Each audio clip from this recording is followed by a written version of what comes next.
Allez, c'est parti. Donc, on se voit aujourd'hui pour le chapitre sur le qui s'appelle «Décrire un mouvement». Vous allez voir, il y a plein de rappels de collège et il y a une nouveauté qu'on va appeler le vecteur vitesse. On va parler de système et de référentiel, du vecteur vitesse donc, et même du variation du vecteur vitesse. Non. Là. On va commencer par le système. Le système, c'est le truc qu'on étudie. Vous avez dû déjà en parler au collège. Mais ça va être, au lieu de dire, le truc que j'étudie, le scientifique, il dit le système et souvent, il sera noté entre crochets comme j'ai fait avec le ballon, là. Nous, le système, on va considérer toujours que c'est un point. C'est-à-dire qu'on va pas tenir compte de sa forme, de sa rotation éventuellement ou de ses déformations. On va faire comme si c'était un point. Donc si on étudie, par exemple, la chute d'un ballon, on va pas prendre en compte qu'il tourne sur lui-même. Si on étudie une voiture, on va pas prendre en compte, les rétroviseurs, les petits tailles. On va faire à chaque fois, ce qu'on appelle de la mécanique du point. On va parler également après du référentiel. Le référentiel, vous avez dû en parler au collège aussi, c'est par rapport à quoi on étudie le mouvement. Ça va être un point de référence qu'on va considérer fixe le temps de la durée de l'étude, même si c'est pas vraiment vrai dans l'absolu. Et ça va être par rapport à ça qu'on va étudier le mouvement. Pourquoi est-ce qu'on fait ça? C'est que si par exemple la personne A là, qui est dans le bus, si on étudie son mouvement par rapport au chauffeur du bus, l'un par rapport à l'autre, ils sont immobiles, on peut dire que la personne A est immobile. Par contre, si on regarde le mouvement de la personne A par rapport à la personne C qui est restée sur le quai, ben là, on peut dire que le personnage A, il est en mouvement. Donc en fonction de par rapport à quoi j'étudie le mouvement de A, eh ben, je ne réponds pas la même chose. Et ça, en science, c'est pas possible qu'il y ait plusieurs réponses à la même question. Donc il faudra toujours préciser par rapport à quoi on étudie le mouvement. Pour chaque référentiel qu'on va utiliser, vous en aurez 3 à connaître. On va définir 2 choses. Un repère, d'axe pour repérer l'objet dans l'espace et un repère de temps, c'est-à-dire une horloge pour repérer, l'objet, le système dans le temps. On a 3 référentiels très classiques. Le premier, c'est le référentiel terrestre. On va prendre un point de référence sur Terre. Tout à l'heure, quand je parlais, d'étudier le mouvement du bus ou de la personne dans le bus, je peux dire, bah, je l'étudie par rapport au passager qui est resté sur le quai. Le passager resté sur le quai devient mon référentiel. J'ai pris un point au centre, à la surface de la Terre que je considère comme fixe. On sait très bien que c'est pas vrai, la Terre elle tourne sur elle-même, donc le point au centre de à la surface de la Terre, il n'est pas fixe, mais on fait comme si. Voilà, ça nous permet de simplifier l'étude. Deuxième type de référentiel, c'est le référentiel géocentrique. Géo, je ne sais plus si c'est du latin ou du grec, tout ça, mais ça veut dire terre. Donc c'est là, on va prendre en référence le centre de la Terre. C'est vachement pratique pour étudier le mouvement des satellites autour de la Terre, comme la Lune, par exemple. Troisième référentiel possible, c'est le référentiel héliocentrique. Hélios, c'est soleil. Et là, cette fois-ci, on va prendre comme référence le centre du Soleil. Et là, ça va être très pratique pour étudier le mouvement des planètes autour du Soleil, par exemple. Donc, il faut définir un système, le truc qu'on étudie, on considère que c'est un point qui ne se déforme pas. Un référentiel, parmi les 3 possibles. Jusque-là, je ne vous ai rien appris de nouveau à part le nom des 3 référentiels. On va maintenant parler de vitesse. Et le but, c'est d'aller à ce que c'est que le vecteur vitesse. Vous connaissez tous du collège comment on calcule la vitesse moyenne d'un objet. La vitesse de l'objet, c'est la distance qu'il parcourt divisée par la durée du trajet. On note delta t. Le petit delta, ça veut dire que c'est une durée et pas un temps. Si on a une distance en kilomètres, un temps en heure, on aura une vitesse en kilomètres par heure. OK.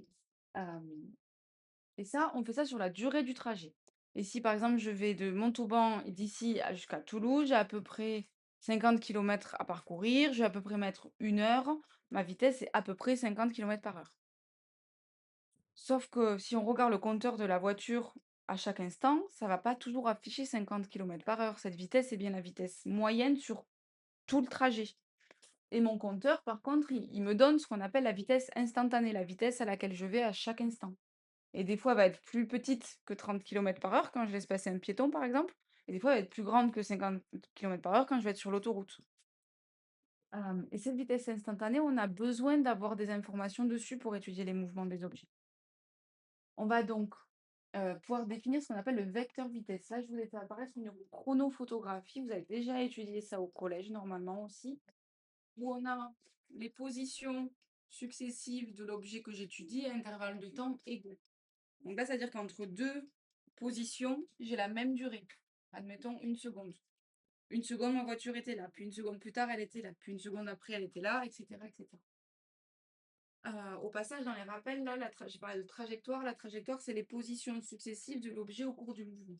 On les voit bien sur une chronophotographie. Cette durée-là, souvent, hop là, quand j'ai parlé de une image toutes les secondes, elle sera souvent notée tôt dans les exercices. On le verra dans les bacs d'exemplaires. Bien. Sur cette chronophotographie, donc je peux voir que la trajectoire, elle est rectiligne déjà. Et je peux voir aussi que les positions de mon objet,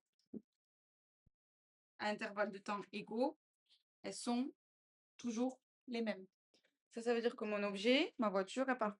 Non, pardon, c'est pas du tout celle-là. Là, elles sont de plus en plus espacées. Ça veut dire que mon objet parcourt une distance de plus en plus grande pour une même durée. Donc, il est en train d'accélérer. Là, je peux déjà dire que le mouvement, il est rectiligne, accéléré pour la voiture que j'ai. Ça, vous savez faire du collège. On va maintenant pouvoir quantifier cette accélération et voir de combien elle bouge. Hop. Je peux mettre sur chaque position de mon objet ce qu'on appelle un vecteur vitesse, c'est-à-dire une petite flèche. Un vecteur, c'est une flèche qui possède 3 caractéristiques, une valeur qu'on appellera aussi norme ou intensité, une direction et un sens. Vous voyez que la direction, elle est dans le sens du mouvement. Ma voiture est se déplacer vers la droite, j'ai mes flèches vers la droite.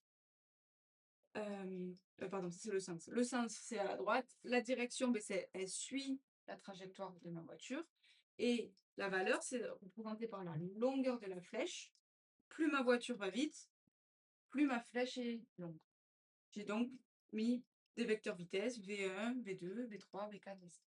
Et on remarque qu'il y a une petite flèche au-dessus de la grandeur pour dire que c'est pas juste un nombre, c'est pas ce qu'on appelle un scalaire, c'est pas comme nombre, c'est un vecteur avec une valeur, oui, mais aussi une direction et un sens. Pour rappel, peut-être, parce que ça date le collège, direction, ça peut être horizontale, verticale ou oblique, et sens, ça va être le bout de la flèche, haut ou bas, droite ou gauche.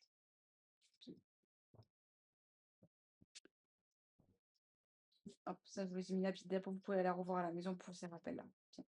Et donc, la vitesse, maintenant, je peux écrire ça plus non comme juste un nombre, comme on avait fait jusque-là, mais comme un vecteur qui a direction, sens et valeur. Et c'est la même relation mathématique. Je divise la durée par la distance parcourue.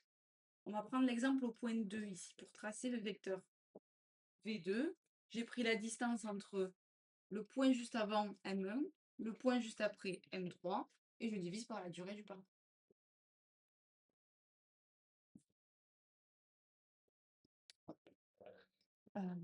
Vous verrez, on le fera en exercice de manière plus approfondie, mais on a souvent du coup deux échelles sur les chronophotographies, une pour les distances, là mes points qui représentent les positions de l'objet, et là on a une trajectoire circulaire au passage.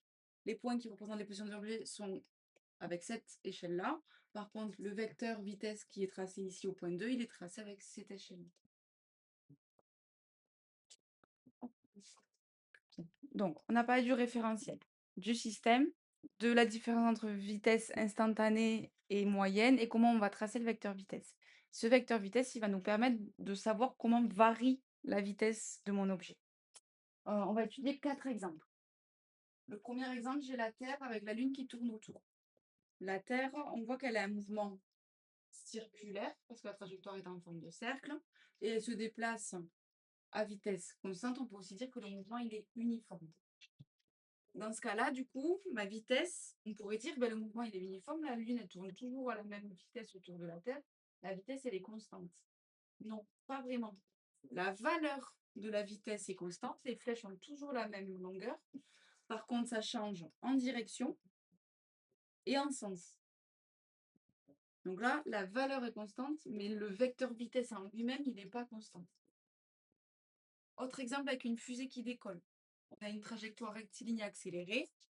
On voit que les flèches sont dans la direction verticale, sens vers le haut et de plus en plus longues. Là, cette fois-ci, on voit que la direction est constante, le sens reste le même également. Par contre, la valeur change. Vous voyez, ce n'est pas les mêmes caractéristiques de la vitesse qu'on change. Troisième exemple, on a le Soleil et la Terre qui tournent autour. Cette fois-ci, on a toutes les caractéristiques qui changent.